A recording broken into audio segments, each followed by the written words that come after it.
दोस्तों, हमारे देश में जाति को लेकर बहुत बड़ी कुरीति फैली हुई है। अगर कोई व्यक्ति छोटी जाति में जन्म ले लेता है तो उससे ऊंची जाति के लोग घृणा करते हैं, उससे छुआछूत की भावना रखते हैं। लेकिन अभी प्रश्न आता है कि हमारे शास्त्रों में जाति को लेकर क्या लिखा हुआ है? क्या हम अपने जन्म के बाद हमारी जाति को चेंज कर सकते हैं? क्या हम हमारे गोत्र को, जैसे अगर किसी व्यक्ति ने किसी भी परिवार में जन्म लिया है तो उस परिवार के अनुसार उसको एक गोत्र मिलता है, तो क्या हम अपने गोत्र को बदल सकते हैं? आइए जानते हैं इस पर श्रीहित प्रेमानंद जी महाराज ने क्या बोला।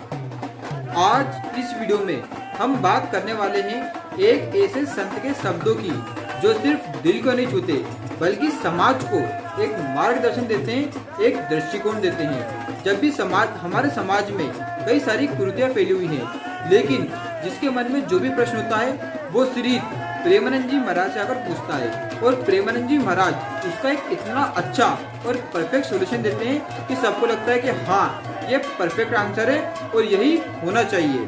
जब एक साधक ने श्री प्रेमानंद जी महाराज से पूछा कि मैं एक छोटी जाति में पैदा हुआ हूँ, इतना ही उसका बोलना था कि प्रेमानंद जी महाराज ने बोला कि आज तो आपने बोल दिया कि आप छोटी जाति में पैदा हुए हैं, लेकिन आगे से ये नहीं बोलना।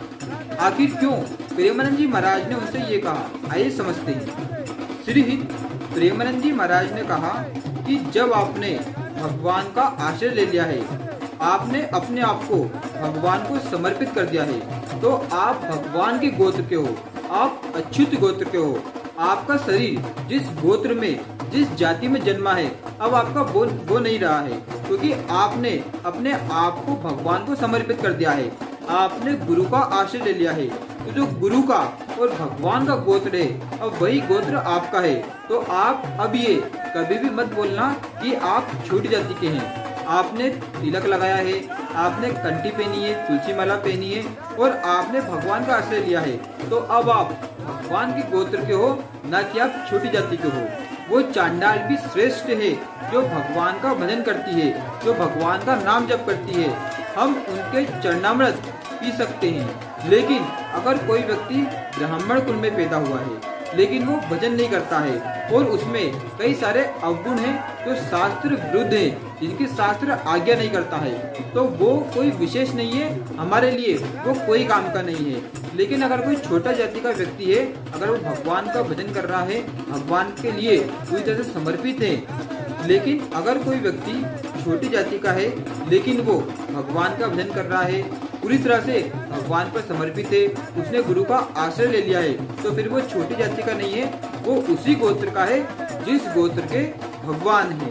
भगवान और गुरु का गोत्र ही उसका गोत्र है। जैसे प्रेमानंद जी महाराज ने राधा वल्लभ संप्रदाय से गुरु दीक्षा ली है, इसीलिए प्रेमानंद जी महाराज राधा वल्लभ संप्रदाय से हैं। वो उनका गोत्र जो है, वो जो राधा वल्लभ जी का गोत्र है, राधा वल्लभ संप्रदाय का जो गोत्र है, वही गोत्र अब श्री प्रेमानंद जी महाराज का है। भगवत गीता में भी भगवान श्री कृष्ण ने कहा है, जो मेरी शरण ले लेता है, जो मेरे आश्रय रहता है, फिर चाहे वो स्त्री हो, पुरुष हो, वैश्य हो, शूद्र हो, उसे परम गति प्राप्त होती है।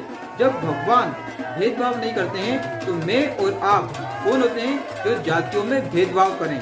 और हमें शास्त्रों की बात माननी चाहिए, ना कि कुछ लोगों ने जो ऐसी भावनाएं फैला दी हैं, हमें उन्हें नहीं मानना चाहिए।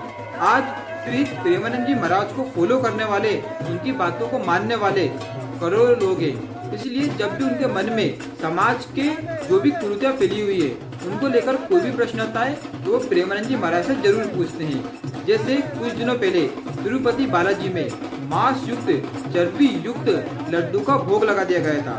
कुछ संतों ने श्री प्रेमानंद जी महाराज से पूछा कि हमें अब शुद्धि के लिए क्या करना चाहिए, हमें कैसे प्रायश्चित करना चाहिए, क्योंकि हमने चर्बी युक्त लड्डू खा लिए हैं। प्रेमानंद जी महाराज ने कहा, आपने लड्डू खाए हैं या प्रसाद खाया है?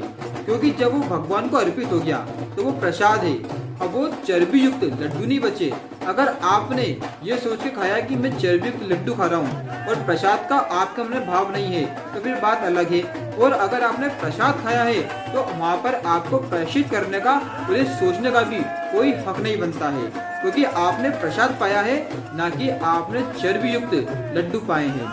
प्रेमानंद जी महाराज का नजरिया प्रेमानंद जी महाराज की सोच हर एक विषय को लेकर, हर एक प्रश्न को लेकर अलग होती है, जो कि हमें एक सीख देती है, हमारे समाज को एक मार्गदर्शन देती है, समाज को एक नया दृष्टिकोण देती है।